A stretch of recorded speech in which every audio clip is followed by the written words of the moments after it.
Halo semuanya, pada kesempatan kali ini saya akan menjelaskan secara singkat tentang 10 kesalahan berbahasa Indonesia. Sebelumnya saya akan memperkenalkan diri. Nama saya Firdaus Sinaga dari Program Studi Pendidikan Guru Sekolah Dasar di STKIP PGRI Banjarmasin. Bahasa Indonesia sendiri adalah bahasa ibu bagi bangsa ini, dan kita sudah sering menggunakannya baik dalam segi penulisan maupun pengucapan. Meskipun bahasa ini sudah digunakan sejak lahir, masih ada saja loh kesalahan dalam penulisan kosakata bahasa Indonesia.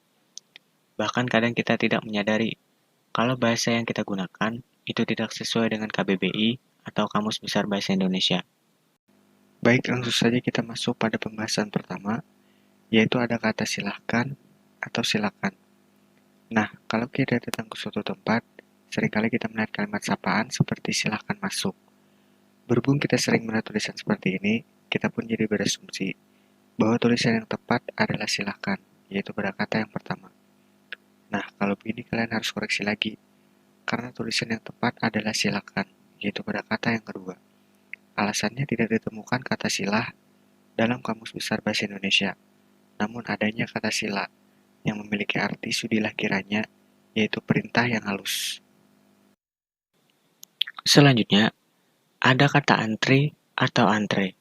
Nah, misalnya kita sedang janjian dengan teman kita, terus kita tanya, udah sampai mana? Nah, terus dia jawab, lagi di stasiun kereta, lagi antre untuk membeli tiket. Nah, pada pesannya, dia menggunakan kata antri, yaitu pada kata yang pertama. Ternyata kata yang digunakannya masih kurang tepat. Ternyata penulisan yang tepat adalah antre, yaitu pada kata yang kedua. Meski seringkali kita temukan penulisan misalnya, mohon mengantri pada tempat umum seperti halte atau stasiun, ternyata penulisannya masih kurang tepat. Penulisan yang tepat adalah antre. Jangan sampai kalian ikutan salah ya. Selanjutnya, ada kata sekedar atau sekadar. Biasanya kalian menggunakan kata yang mana nih? Kalau kalian menggunakan kata sekadar, itu penulisannya sudah tepat. Menuliskan kata sekedar pada kata yang pertama, itu ternyata salah. Karena dalam Kamus Besar Bahasa Indonesia, tidak ditemukan kata kedar. Yang ada hanyalah kadar. Maka penulisan yang tepat adalah sekadar, yaitu pada kata yang kedua. Selanjutnya, ada kata di mana atau di mana. Di sini perbedaannya yaitu pada kata yang kedua setelah kata di, itu dipisah dengan spasi. Nah, penulisan kata di mana pada kata yang pertama itu kurang tepat.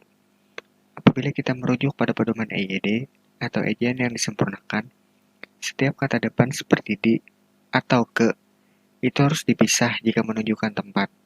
Nah, di sini penulisan yang tepat yaitu pada kata yang kedua. Setelah kata di harus dipisah dengan spasi jika menanyakan tempat. Selanjutnya, aktivitas atau aktivitas.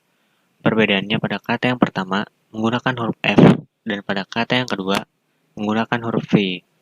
Untuk penulisan kata ini ada pengecualian. Mungkin kalian sudah mencari tahu di Kamus Besar Bahasa Indonesia bahwa hanya menemukan kata dasar aktif. Jadi kalian menuliskannya dengan kata aktivitas, yaitu pada kata yang pertama. Tetapi ternyata yang benar adalah aktivitas, yaitu menggunakan V pada kata yang kedua. Kenapa? Kita perlu mengingat bahwa kosakata ini adalah merupakan serapan dari bahasa asing. Pada bahasa Indonesia, kata asing diserap baik dalam bentuk kata dasar maupun kata berimbuhan. Sesuai kaidah, imbuhan asing yang berakhiran ITY akan diserap bersamaan dengan kata dasarnya. Maka dari itu, kata asing aktif akan diserap menjadi aktif, sedangkan activity diserap menjadi aktivitas. Jadi penggunaan kata yang tepat adalah aktivitas, yaitu pada kata yang kedua.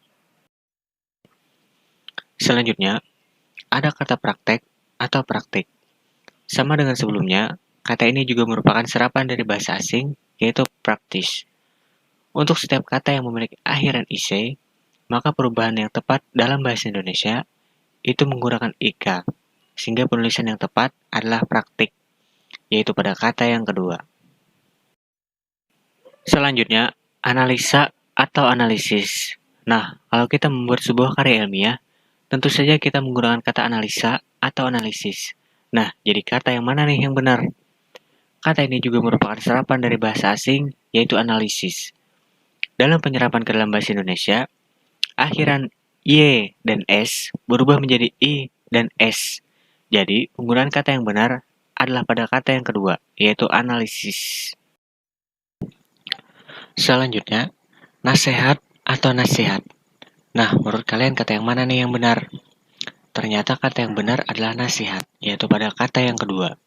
Karena dalam bahasa Indonesia, yang berkaitan dengan perubahan bunyi harus disesuaikan dengan ciri khas melafalkan bahasa Indonesia. Maka dari itu, penulisan huruf vokal yang tepat adalah I, bukan E, yaitu nasihat pada kata yang kedua. Selanjutnya, resiko atau risiko. Apakah kalian masih sering menggunakan kata resiko, yaitu pada kata yang pertama? Mulai sekarang kalian harus mengubah tulisannya, karena kata yang benar adalah risiko, yaitu pada kata yang kedua. Kata ini diambil dari bahasa Inggris, yaitu risk. Kalau kalian coba cek di Kamus Besar Bahasa Indonesia, maka kalian akan menemukan arti dari resiko, yaitu akibat yang kurang menyenangkan, merugikan, atau membahayakan dari suatu perbuatan atau tindakan. Selanjutnya, pembahasan yang terakhir yaitu ada kata peduli atau peduli. Kata peduli adalah kata bentuk tidak baku dari kata peduli, sehingga penulisan yang benar adalah pada kata yang kedua, yaitu peduli. Penulisan kata yang benar disebut juga dengan kata baku, yaitu kata yang penulisannya sesuai dengan KBBI atau Kamus Besar Bahasa Indonesia.